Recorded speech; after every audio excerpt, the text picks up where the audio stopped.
stop. Before you buy another one of these tasteless water-filled giants from the grocery store, I need to show you what they replaced. This is the size of my fingernail, and it has more flavor than 10 of those supermarket monsters combined. The food industry doesn't want you to know this exists. They can't patent it, they can't control it, and worst of all, it grows absolutely everywhere for free. I'm about to show you the original strawberry, the one that's been erased from agriculture, the one your great-grandparents actually knew.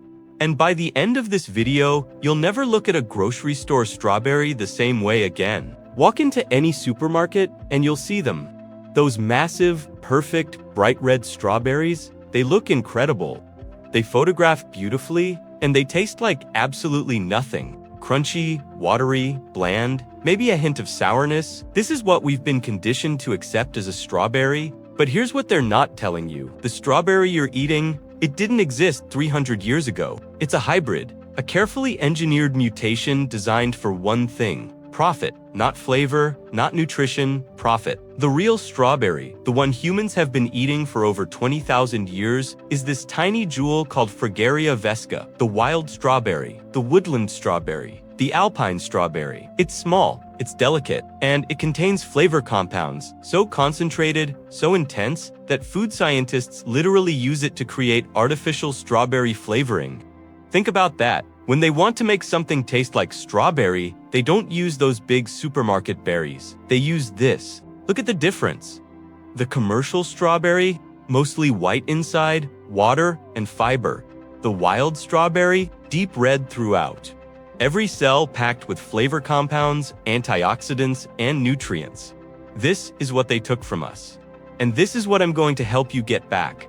So, if wild strawberries are so superior, why did they disappear? Why aren't they in every grocery store? The answer is exactly what you'd expect. Look at the size. Imagine you're a commercial farmer. You can grow 100 of these tiny berries, or you can grow 10 massive ones that weigh the same.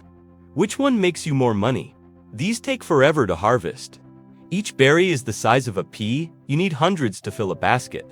Labor costs would be insane. They're incredibly delicate, these brews. If you look at them wrong, they last maybe 24 hours after picking. You can't ship them across the country.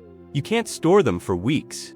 And here's the real problem for commercial agriculture. They don't grow big. These plants stay low to the ground. They spread slowly. They produce moderately. They're terrible for industrial farming. But those mutant grocery store berries, they're perfect for profit. Massive yields, uniform size, thick skin that can survive a cross-country truck ride, shelf life measured in weeks, not hours. So the industry made a choice. They chose profit over flavor, size over nutrition, convenience over quality, and then they did something even more sinister. They erased the original from our collective memory. They stopped teaching about it. They stopped growing it. They convinced an entire generation that this is what a strawberry is supposed to be, but nature doesn't forget. And these wild strawberries, they're still out there, growing in forests, hiding in meadows, spreading along hiking trails, waiting. Now, let me prove to you, scientifically, why these tiny berries are so dramatically superior. Food scientists have identified over 360 different flavor compounds in strawberries. The dominant one is called Flavorful. It's what gives strawberries that classic sweet caramel-like aroma. Wild strawberries contain 10 to 30 times more Flavorful than commercial varieties. 10 to 30 times. That's not a small difference. That's a different fruit entirely. But it gets better. They also contain higher concentrations of methylanthranilate, that grape-like complexity you taste, higher levels of linalool, that floral note, and massive amounts of gamma-coloctone, that peach-like undertone. Commercial strawberries, they've been bred to be big and pretty, and in the process, they lost almost all of these compounds. Think of it this way. If a commercial strawberry is like looking at a black and white photo, a wild strawberry is like seeing in full color for the first time. It's not just more flavor, it's layers and dimensions of flavor that you didn't know existed. That first bite, it's like an explosion. Sweet, yes, but also floral, slightly wine-like, with hints of honey, rosé, and something almost tropical. It's complex, it's intense. It's what a strawberry is supposed to taste like. And this intensity isn't just about pleasure. Flavor compounds are chemical signals. They tell you about nutrition, those taste molecules, they're often the same molecules that provide health benefits, antioxidants, anti-inflammatories, vitamins. Studies show wild strawberries contain up to 4 times more vitamin C than commercial varieties. Higher levels of ellagic acid, a powerful cancer-fighting compound, more anthocyanins, the antioxidants that protect your cells. Your body knows the difference. That's why they taste better. Nature is telling you, this is the real food. Here's the beautiful part. Even though commercial agriculture abandoned them, wild strawberries never left. They're still out there, and I'm going to show you exactly where to find them. Wild strawberries love forest edges. That transition zone between woods and open area, they want dappled sunlight. Not full sun like their commercial cousins, but that filtered, gentle light. Look for these leaves. 3 leaflets with serrated edges. They stay close to the ground. The plants rarely get more than 6 inches tall.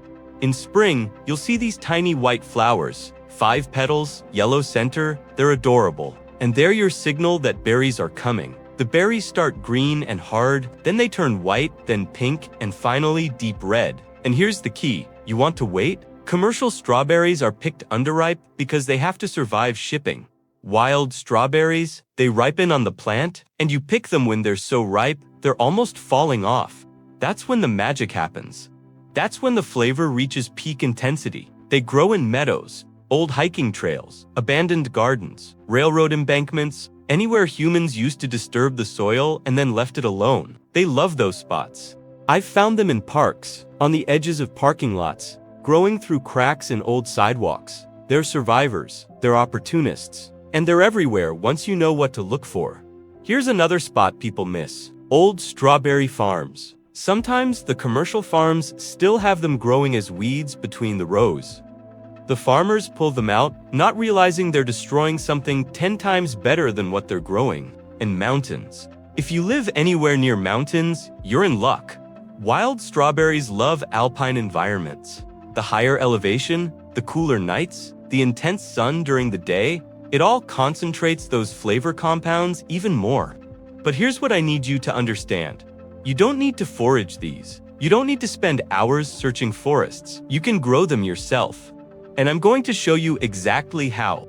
This is where it gets exciting. Wild strawberries are actually easier to grow than their commercial cousins. Let me repeat that. Easier. They're not fussy. They don't need perfect soil. They don't need constant fertilizer. They don't need pesticides. They're literally wild plants. They want to grow. Here's what they need. Part shade. If you've got a spot that gets morning sun and afternoon shade, perfect. Under a tree, north side of your house. Ideal. They like moisture but hate standing water. Well-drained soil. Mix in some compost if you want, but honestly, they'll grow in almost anything except pure clay or sand. Temperature? They're tough. They survive winters down to -40 degrees. They handle summer heat up to 95. They're adaptable. They're survivors. Now, here's the beautiful part. Once you plant them, they do the work. They send out runners. Little stems that creep along the ground and form new plants. In 2 years, one plant becomes a dozen. In 3 years, you've got a carpet. And unlike commercial strawberries that need to be replaced every few years, wild strawberries are perennials. Plant them once, and they'll produce for decades. Literally decades. I've seen patches that were planted in the 1950s still producing. The berries start coming in late spring. And here's what makes them perfect for home gardens. They don't all ripen at once. Commercial strawberries give you one big harvest, and then you're done. Wild strawberries produce all summer long. A few ripe berries every single day from May through September. Imagine walking outside every morning, and there's fresh strawberries waiting. Not just any strawberries, the most flavorful strawberries that exist. No chemicals needed, no spraying, no fertilizing. Just plant them and let them do their thing. They're also perfect for container growing. Got a balcony, a patio? Plant them in a pot. They don't need much root space. A 6-inch pot per plant is plenty. And those runners, they'll cascade over the edges like a living fountain. Here's another secret. They make incredible ground cover. People plant boring grass or ivy. Why not plant something that produces the most incredible fruit on earth? They stay low, they spread, they choke out weeds, and they give you food. The hardest part about growing wild strawberries is finding them in the first place. Most nurseries don't carry them. They're not profitable enough. But specialty nurseries, online seed companies, they usually have them. Look for Fragaria vesca, or ask for Alpine strawberries, woodland strawberries, or wild strawberries. Some varieties have white fruits instead of red. Same incredible flavor, just a different color. Some have pink flowers instead of white. There's even a variety called mignonette that's been grown in French gardens since the 1800s. Start with plants if you can find them. They'll produce the first year. Seeds work too, but they take longer. Either way, within 2 seasons, you'll have more berries than you know what to do with. But let's step back for a moment. Because this isn't just about strawberries. This is about what we've lost, what they've taken from us. See, wild strawberries are just one example. There are thousands of crops, thousands of varieties, thousands of flavors that have been systematically erased from agriculture. They tell us it's progress, they tell us it's feeding the world. But the truth? It's about control. When you can only buy their seeds, their plants, their genetically identical clones, they control your food. When those plants need their fertilizers, their pesticides, their equipment, they control your farm. When the food has to be shipped thousands of miles and stored for weeks, they control the market. But wild strawberries, they can't control them. They grow without permission, they spread without patents, they produce without chemicals. And that's exactly why they've been pushed out. Think about what your grandparents ate, what your great-grandparents grew. It wasn't this stuff. It wasn't tasteless, engineered, commodity crops. It was real food, diverse food, flavorful food. Every region had its own varieties. Every family had their own seeds, passed down through generations. Every garden was different. Now, walk into any grocery store in any city, in any country, and you'll see the same varieties, the same tasteless tomatoes, the same watery cucumbers, the same bland strawberries. It's monoculture, it's uniformity, it's boring, and it's robbing us of nutrition, flavor, and food security. Because here's the thing about monoculture, it's fragile. When everyone grows the same variety, one disease, one pest, one climate change can wipe it all out. Remember the Irish potato famine? That's what happens when you put all your eggs in one genetic basket. But diversity is resilience. When you've got hundreds of varieties growing, some will always survive, some will adapt, some will thrive. Wild strawberries have survived for thousands of years without us, through ice ages, through droughts, through every climate shift imaginable. They're tough, they're adaptable, they're the genetic insurance policy that commercial agriculture threw away. And it's not just about survival, it's about quality of life. Food should bring joy, food should taste incredible. Food should make you close your eyes and say, wow. When's the last time a grocery store strawberry did that? This is what they stole, not just the berries, the experience, the connection to real food, the knowledge that food can be both beautiful and functional, small and powerful. We've been conditioned to equate bigger with better. But nature doesn't work that way. Some of the most nutrient-dense, flavor-packed foods on Earth are tiny. Wild blueberries, cherry tomatoes, these strawberries. Size is a red herring. It's a marketing trick. It's visual manipulation. What matters is what's inside. And what's inside these tiny berries puts everything in the grocery store to shame. Here's what you can do. Taste them. Search farmers markets for Alpine strawberries or forage forest edges in early summer. Grow them, get a plant, seeds, or a runner. They're forgiving and easy. Spread them, give away runners to neighbors, plant them in public spaces. Let's put them back everywhere. Stop buying grocery store strawberries. Every dollar is a vote. Support farms growing real varieties. Tell people, share this.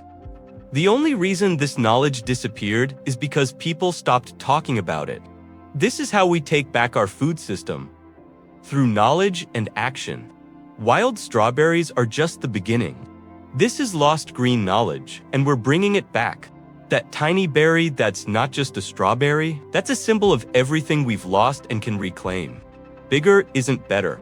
Our ancestors grew these because they were the best. We stopped because someone convinced us we needed their system, but we don't.